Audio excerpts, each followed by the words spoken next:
Hello everyone, welcome to The Reader. I am Dylan Austin Walker. What I'm going to read for you today is Light Up Our Way Forward with Multilateralism. This is a special address by President Xi Jinping at the World Economic Forum virtual event of the Davos Agenda on January 25, 2021. Professor Klaus Schwab, ladies and gentlemen, friends, the past year was marked by the sudden attack of the COVID-19 pandemic.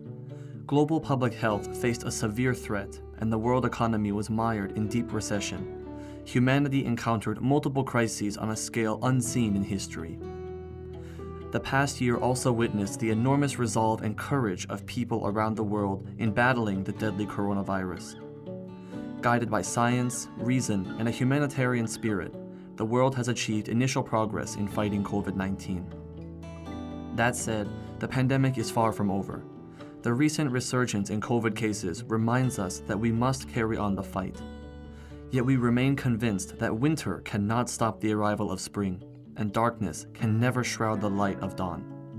There is no doubt that humanity will prevail over the virus and emerge even stronger from this disaster. Ladies and gentlemen, friends, time moves on, and the world will not go back to what it was. Every choice and move we make today will shape the world of the future. It is therefore important that we properly address the following 4 topics of our time. The first is to step up macroeconomic policy coordination and jointly promote strong, sustainable, balanced, and inclusive growth of the world economy. We are going through the worst recession since the end of World War II. For the first time in history, the economies of all regions have been hit hard at the same time, with global industrial and supply chains disrupted and trade and investment stagnating. Despite the trillions of dollars in relief packages worldwide, the global recovery is unstable, and the outlook remains uncertain. We need to focus on current priorities and balance COVID response and economic development. Macroeconomic policy support should be stepped up to bring the global economy back on track as early as possible. More importantly, we need to look beyond the horizon and strengthen our will and resolve for change. We need to shift the driving forces and growth models of the global economy and improve its structure, so as to set the course for long-term, sound, and steady development. The second is to abandon ideological prejudice and jointly follow a path of peaceful coexistence, mutual benefit, and win-win cooperation.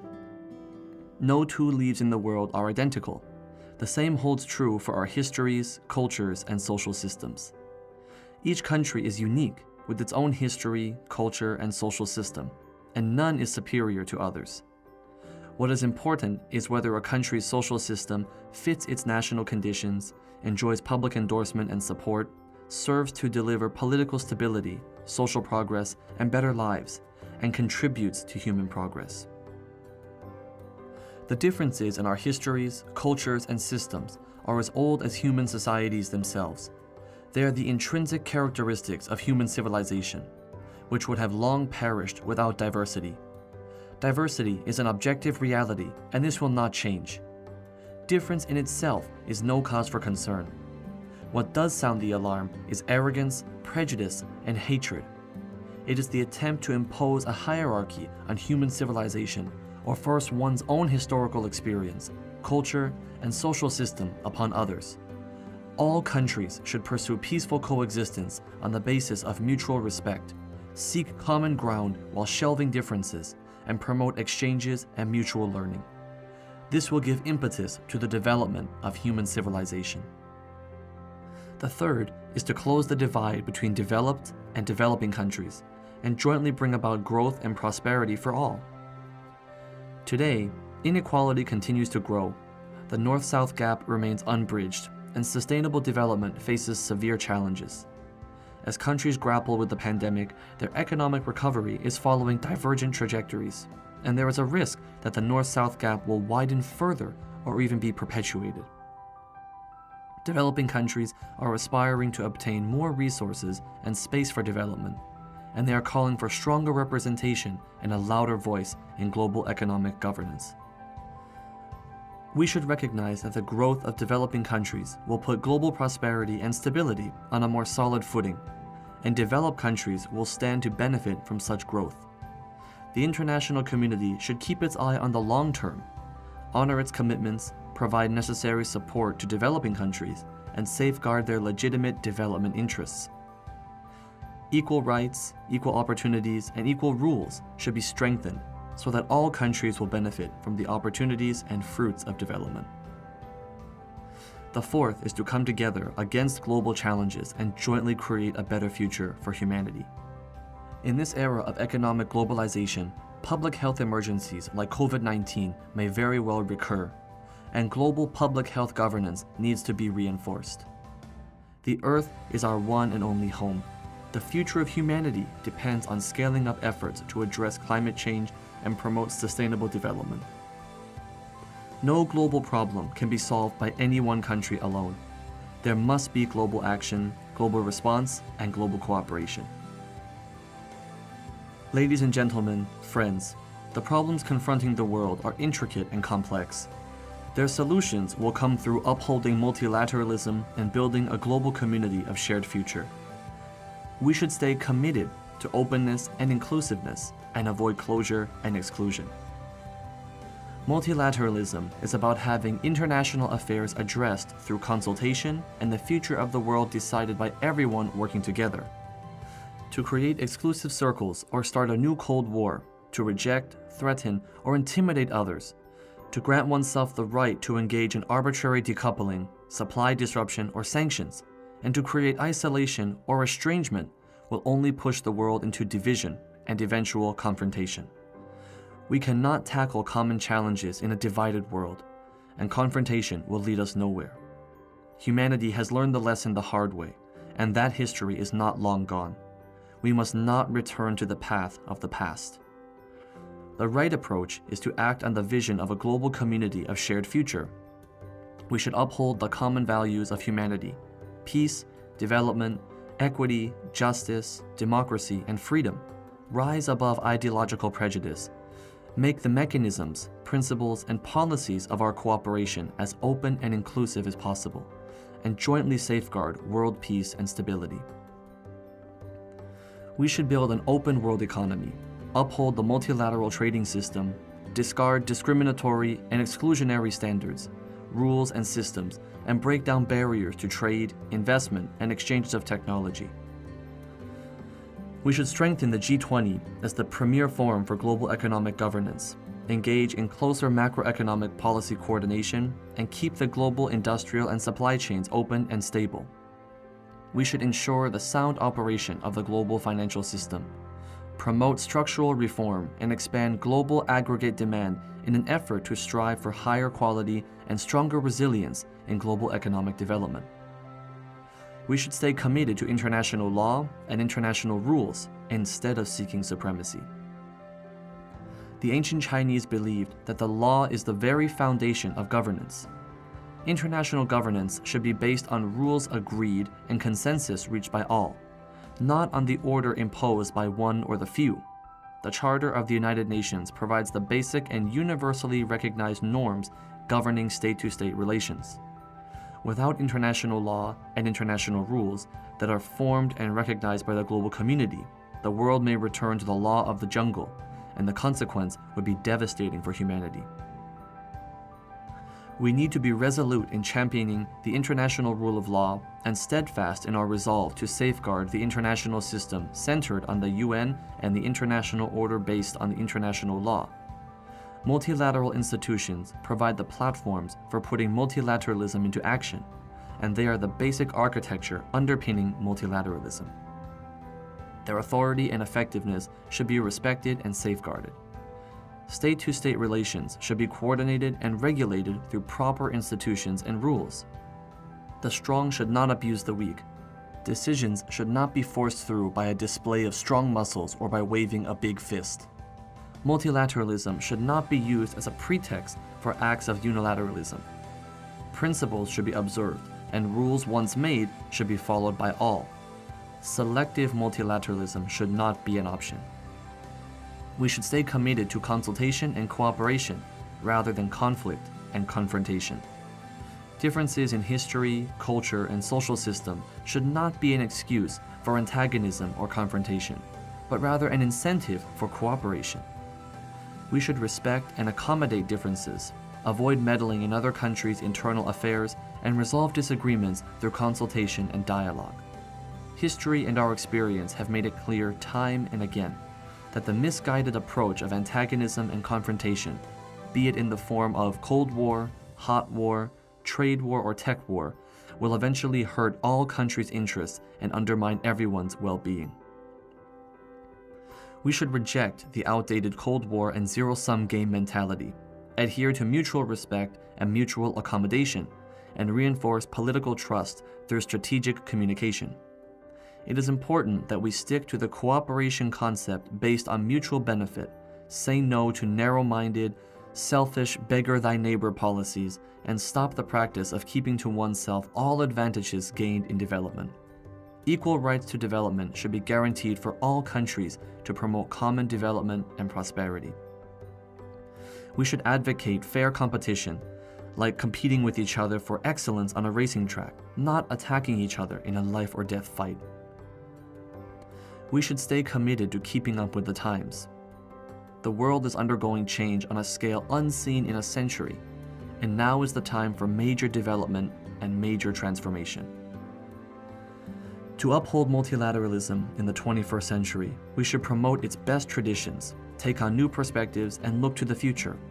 We must stand by the core values and basic principles of multilateralism. We should also adapt to the changing international landscape, respond to global challenges as they rise, and reform and improve the system of global governance on the basis of extensive consultation and building consensus. We must give full play to the role of the World Health Organization in building a global community of health for all. We should advance reform of the World Trade Organization and the international financial and monetary system in a way that boosts global economic growth and protects the development rights, interests, and opportunities of developing countries. We should adopt a people-centered and facts-based approach when we make policies and develop international rules on global digital governance. We should deliver on the Paris Agreement on climate change and promote green development. We should continuously prioritize development, implement the 2030 Agenda for Sustainable Development, and see that all countries, especially developing ones, are able to enjoy the fruits of global development. Ladies and gentlemen, friends, after decades of strenuous effort by all its people, China is on course to finish building a moderately prosperous society in all respects. We have achieved historic gains in ending extreme poverty and have embarked on a new journey towards building a modern socialist country. As China enters a new development stage, we will follow a new development philosophy and create a double development dynamic with the domestic economy as the mainstay and the domestic economy and international engagement providing mutual reinforcement. China will work with other countries to build an open, inclusive, clean, and beautiful world that enjoys lasting peace, universal security, and common prosperity. China will continue to take an active part in international cooperation on COVID-19. Containing the coronavirus is the most pressing task for the international community. This is because people and lives must always come before anything else. It is also what it takes to stabilize and revive the economy. Greater solidarity, closer cooperation, more information sharing, and a stronger global response are what we need to defeat COVID-19 across the world. It is especially important to scale up cooperation on the R&D, production and distribution of vaccines, and make them a public good that is easily accessible and affordable for people in all countries. To date, China has provided assistance to over 150 countries and 13 international organizations, and sent 36 teams of health and medical experts to countries in need. China is strongly supportive of and actively engaged in international cooperation on COVID vaccines. China will continue to share its experience with other countries, do its best to assist countries and regions that are less prepared for the pandemic, and work to make COVID vaccines more accessible and affordable in developing countries. We hope these efforts will contribute to an early and complete victory over the coronavirus throughout the world. China will continue to implement a win-win strategy of opening up. Economic globalization meets the requirements of growing social productivity and is a natural outcome of scientific and technological progress. It serves no one's interest to use the pandemic as a pretext to reverse globalization in favor of seclusion and decoupling. As a long-standing supporter of economic globalization, China is committed to following through on its fundamental policy of opening up. China will continue to liberalize and facilitate trade and investment, help keep global industrial and supply chains smooth and stable, and advance high-quality Belt and Road cooperation. China will promote institutional opening up that covers rules, regulations, management, and standards. We will foster a business environment that is based on market principles and governed by law and meets international standards, and we will unleash the potential of the huge China market and enormous domestic demand. We hope these efforts will bring more cooperation opportunities to other countries and add further impetus to global economic recovery and growth. China will continue to promote sustainable development. China will implement in full the 2030 Agenda for Sustainable Development. We will do more on the eco-environmental front by transforming and improving our industrial structure and energy mix at a faster pace and promoting green, low-carbon ways of life and work. I have announced China's goals to achieve peak carbon dioxide emissions before 2030 and carbon neutrality before 2060. We must make a tremendous effort to meet these targets. We always believe that when the interests of the whole of humanity are at stake, China must step forward, take action, and get the job done. China is already drawing up action plans and taking specific measures to make sure we meet the set targets. We are doing this as a concrete action to uphold multilateralism and as a contribution to protecting our shared home and realizing sustainable development. China will continue to advance science, technology, and innovation. Science, technology, and innovation are the key engines for human progress. They are a powerful weapon to overcome many global challenges, and they provide the only way for China to foster the new development dynamic and achieve high-quality development.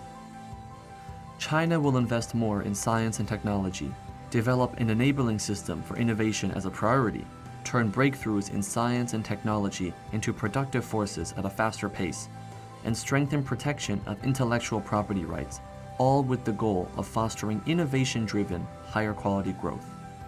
Scientific and technological advances should benefit all of humanity, rather than be used to curb and contain the development of other countries.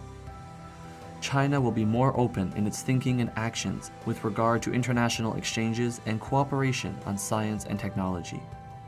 We will work with other countries to create an open, fair, equitable, and non-discriminatory environment for scientific and technological progress that is beneficial to all and shared by all. China will continue to promote a new model of international relations. The Chinese people do not believe in the zero-sum game or winner-takes-all thinking. As a staunch follower of an independent foreign policy of peace, China is working hard to bridge differences through dialogue and resolve disputes through negotiation, and to pursue friendly and cooperative relations with other countries on the basis of equality, mutual respect, and mutual benefit. As a steadfast member of the developing world, China will further expand South-South cooperation and contribute to the efforts of other developing countries to eradicate poverty, ease their debt burden, and achieve more growth. China will become more actively engaged in global economic governance and push for an economic globalization that is more open, inclusive, balanced, and beneficial to all. Ladies and gentlemen, friends, there is only one Earth and one shared future for humanity. As we deal with the current crises and endeavor to make a better day for everyone, we need to stand united and work together. History demonstrates time and again that to beggar thy neighbor, to go it alone, or to slip into arrogant isolation will always fail. Let us all join hands and let multilateralism light our way towards a global community of shared future. Thank you.